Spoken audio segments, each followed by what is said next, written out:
दोस्तों, आज हम बात करेंगे सम्राट विक्रमादित्य के बारे में।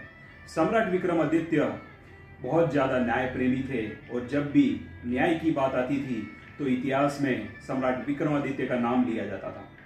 दोस्तों, एक दिन की बात है, सम्राट अपनी सेना के साथ शिकार पे निकल रहे थे और वो बहुत ज़्यादा आगे निकल गए और उन्होंने जब मुड़ के पीछे देखा तो पता चला कि उनकी सेना खूब पीछे छूट गई थी। वो रास्ता भूल चुके थे। सही रास्ते की तलाश में वो वापस लौट रहे थे, रास्ते से जा रहे थे, कहीं खेत से निकल रहे थे।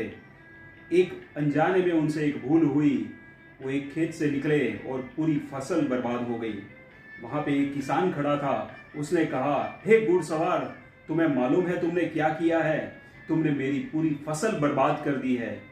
राजा अपने घोड़े से नीचे उतरे, उन्होंने माफ़ी मांगी, लेकिन किसान राजी नहीं था। उसने कहा कि मैं तुम्हें दंड दिलाऊंगा, मेरे राजा के पास में जाऊंगा कल और उनको कहूंगा कि तुमने मेरी फसल बर्बाद कर दी है।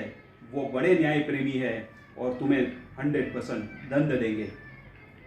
राजा ने कहा कि एक काम करो, मेरे पास हंटर है, आप खुद मुझे 5 कोड़े मार दो। तो किसान ने कहा कि ये मेरा काम नहीं है, मुझे अपने राजा पे पूरा भरोसा है और वो तुम्हें दंड जरूर देंगे।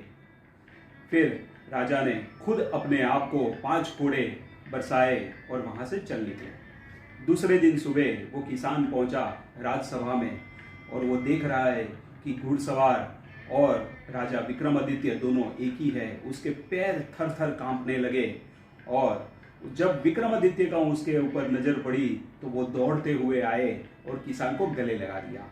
उसे कहा कि मुझे तुम पे गर्व है और तुम्हारे जैसे लोग ही हमारे सही शिक्षक हैं।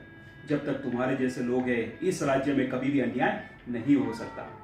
तो दोस्तों, ऐसे थे विक्रमादित्य राजा जो अपने आप को कोड़े बरसाते थे जब भी अन्याय हो, और उनके शासन में कभी भी अन्याय पॉसिबल नहीं था। Thank you very much.